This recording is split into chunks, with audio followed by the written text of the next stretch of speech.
Hey you guys, my name is Sydney Faith and I make videos about faith, marriage, porn addiction. It seems that I'm trying to get into that niche, especially because Josh and I have quite the track record in that area and I feel like we have a lot to say about it. But that kind of segues me to my video topic for today. I just want it to be nice and short and sweet, and that is some of the best marriage advice in regards to parenting that we have ever received. And I first heard it from my husband's aunt.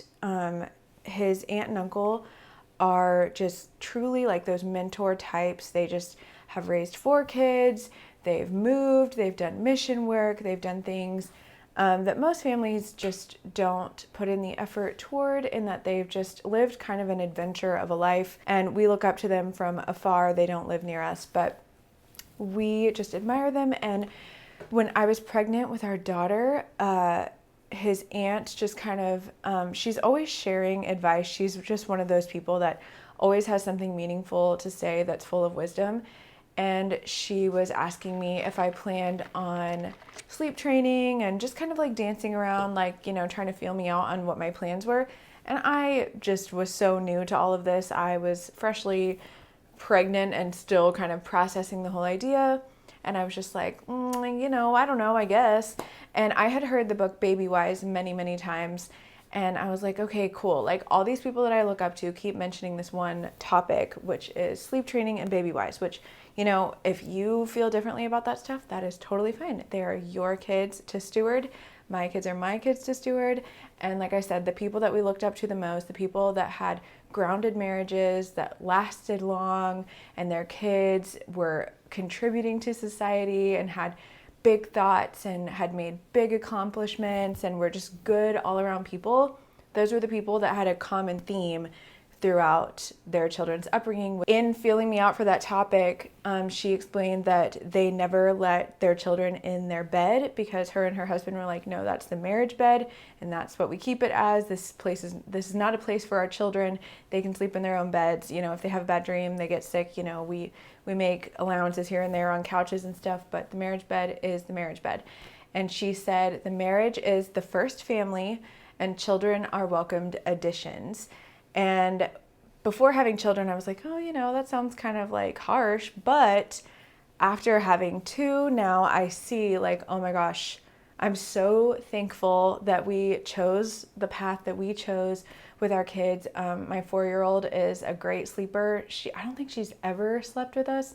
Maybe one night when there was a thunderstorm, and even she didn't sleep good and she wanted to go back to her bed. We make bedtime super there is a routine every single time. Her bed is comfy. She gets all the stuffed animals. We project stars on the ceiling. She's got night music. She has a sound machine. She has a certain blanket, a certain pillow, all these sleep crutches. We did the pacifier thing for a few years.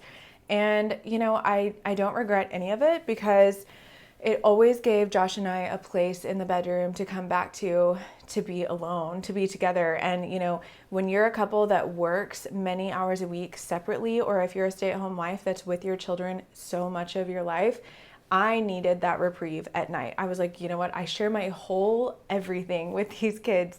I need my nighttime, my bedtime to be separated from them because 6 a.m. comes early. My kids are early risers. So it's no judgment to anybody else. If you love sleeping with your kids, that's great. I don't care. That's awesome.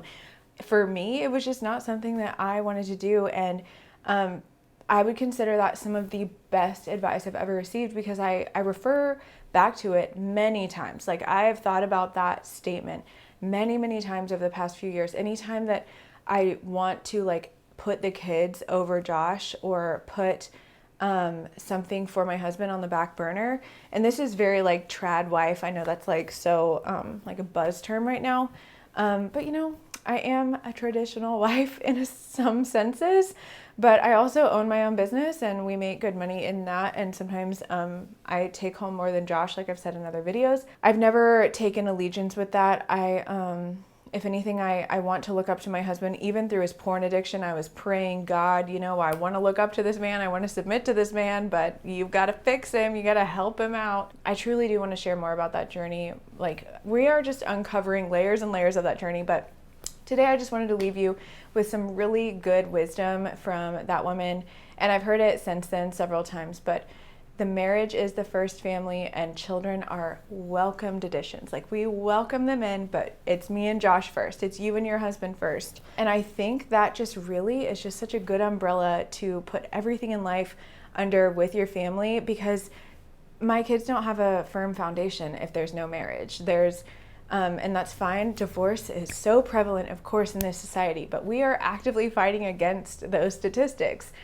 We don't want to be a statistic in that way. We want to actively fight, and there's nothing wrong with people who want something different. It takes intention. I tell people all the time, like, if your marriage isn't growing, or if you're not both on the same path toward Jesus and growth and personal development, then you're dying. Like, I wish there was like a neutrality to marriage, but truly, I've just seen too many times where one person starts to slip, another person starts to slip, you drop church, you drop whatever, and I don't know, things just go off the rails. And personally, Josh and I are not very like lukewarm, neutral people. We are like hot or cold, so maybe you do it differently, that's fine. But I'm just saying, I feel like you have to preface everything in 2023 like, hey, you do you, but also there's some universal wisdom that can help some people somewhere, some way. I just think that protecting me and Josh first and getting to know each other even 14 years in is so important, because him and I have been married to like 8 different versions of each other. And I just think being on the same page is super important, and we always pursue that first. And the times that we haven't, the times that we do let our daughter talk over us or just run the show, which is very few and far between, we suffer, and she suffers ultimately, because then Josh and I end up kind of like squabbling. She calls it squabbling. We end up squabbling in front of each other. She learned that from Bluey. If you know Bluey, there's a whole squabbling episode. She's like, guys, stop squabbling. I don't like it. And we're like, we're not squabbling. We're just having a conversation. But the point is, we don't need to be having more like heated conversations in front of her. We need to do the work behind the scenes and set time aside with date nights, which was a big thing that we put in place.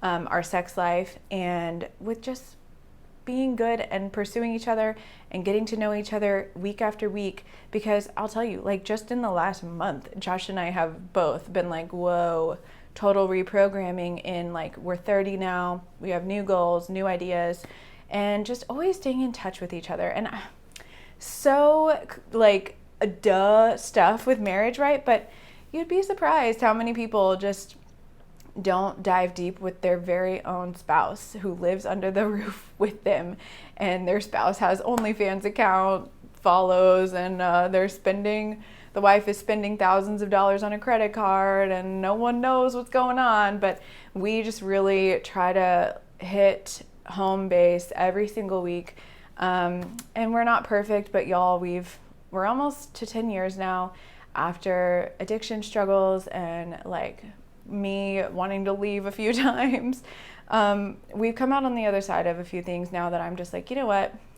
Yes, marriage is the first family, and our children are welcomed additions, and we love them, and we love them well by loving each other as spouses as well. So, oh, and I did just want to plug this really quick. I have started a Facebook group, Christian Wives of Porn Addicts and the Recovering, because I just see it. It is so needed. There's a few other groups too. I recommend you join several, because you'll get different perspectives from different groups. But I have started one because I especially would love to like get like groups together all over the world if we could. I would like to make mine more of like a in-person focus, because I'm seeing so many of these women, they only have support online, or they only have a therapist online. But I believe that we overcome by the blood of the Lamb and by the word of our testimony. And I think the word of our testimony is just a powerful piece. Of course, the blood of Jesus is powerful, but there's so many of us that are not sharing the word of our testimony to each other.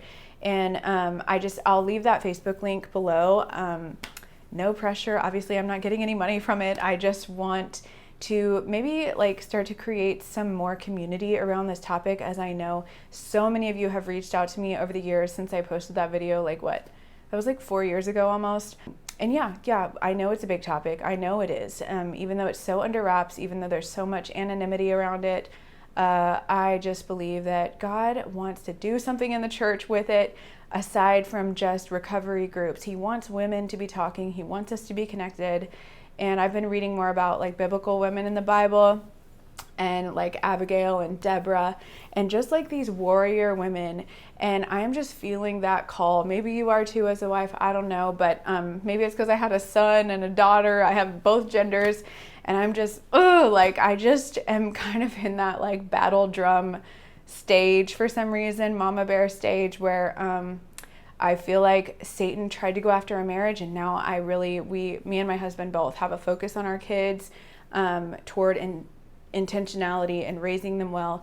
And a big part of that for me is just, I don't know, kind of starting to give back to the porn addict community, if that is even a thing, but I know it is. I know I've heard from so many wives over the years. So anyway, if you're interested, that group will be linked below, and I really appreciate you watching this video, and I hope you're having a good time of day, whatever time of day it is for you.